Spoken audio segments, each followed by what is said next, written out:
This is a very interesting picture. In Japan, we think first settling people, Jomon people, and following Jomon people, many migrants from East Asia, we call Yayoi people. When you compare the Japanese features, you can see Japanese faces has very variety of the types, because in prototypes we have two, Jomon type and Yayoi types, and the Japanese are really mixture of Jomon people and Yayoi people. When you look at the faces, you can see quite clear difference in two types. And back to the history, BC 600, Japan is late Jomon period, and our interest in Arabian areas.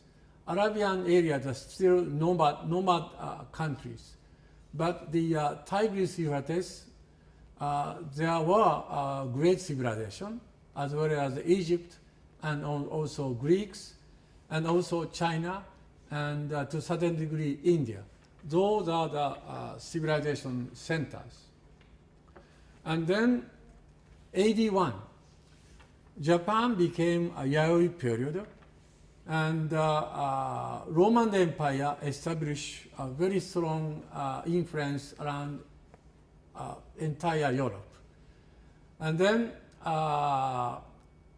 Persian area, a very strong civilization. And then China already well established their empire. Back to Japanese history. Yayoi period started BC 300. And then until 239 AD, we have a very interesting historical events or incidents. Basically, Japan tried to get the strong influence over civilization from China. So Japan tried to communicate and tried to introduce a great Chinese civilization. Japan sent mission to China, and in the AD 239, Queen Himiko of Yamatai in Wa sent emissaries to Wei in China. Then Japanese period enter into the Kofun era. The Why Kofun? This is the big cemetery or tomb of empowered leaders. 391 AD, Japan sent troops to Korean Peninsula. Now in China, there is a monument of Haotai 1. In the monument, there is a very clear description that Japan sent the troops to Korea, to allied Korean kingdom. 421 AD, King of Wa starts in this year to send tribute to the southern coast of China until 478. So those are the very clear indication of a very close relationship between Japan and China. This picture is very interesting. A patriarch of central Japan, in his Kofun, we found his skulls. And based upon his skull, we mold his face. He must be this face. And this you can see from this picture. From this picture, you can see how he was, how Japanese was during the time. This is a very interesting picture. This is a coffin, the largest coffin in Japan, 486 meters length and something 200 width. You see in the coffin, here is a stone container. In the container, his bone was placed. Actually, he was one of old Japanese emperors.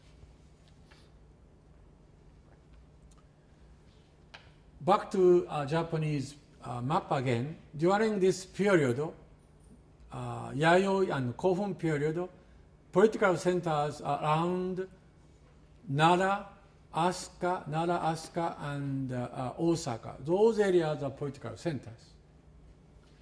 And then AD 475, Japan is now Kofun period, and then Persian Empire and Arabic kingdoms and the Roman Empire. The Egyptian civilization collapsed, and China is separated into North Kingdom and South Kingdom. And India, Gupta kingdom established empire. Japanese history now went into Asuka period. AD 538, Buddhism is introduced from Paekche Kingdom in Korea Peninsula. Japan introduced Buddhism, which greatly influenced Japanese civilization. And 604 AD, Prince Shotoku creates the 17-article constitution. This was the first Japanese written constitution. And then 630, first emissaries sent to Tang Dynasty when the Tang in China became a very strong empire. Japan tried to follow the Tang Dynasty institutions, political systems.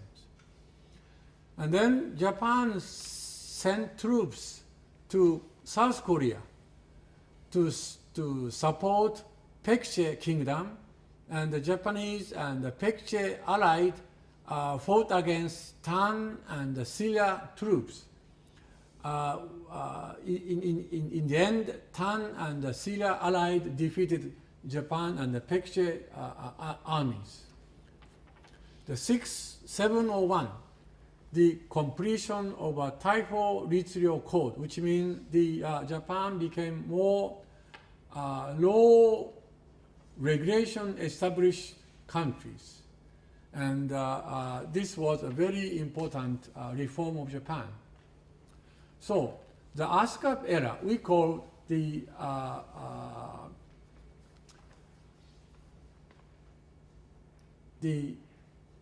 Japanese cradle for imperial dynasty to establish its sovereignty.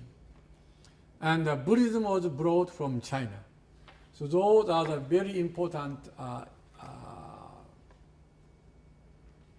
momentums to change Japan history.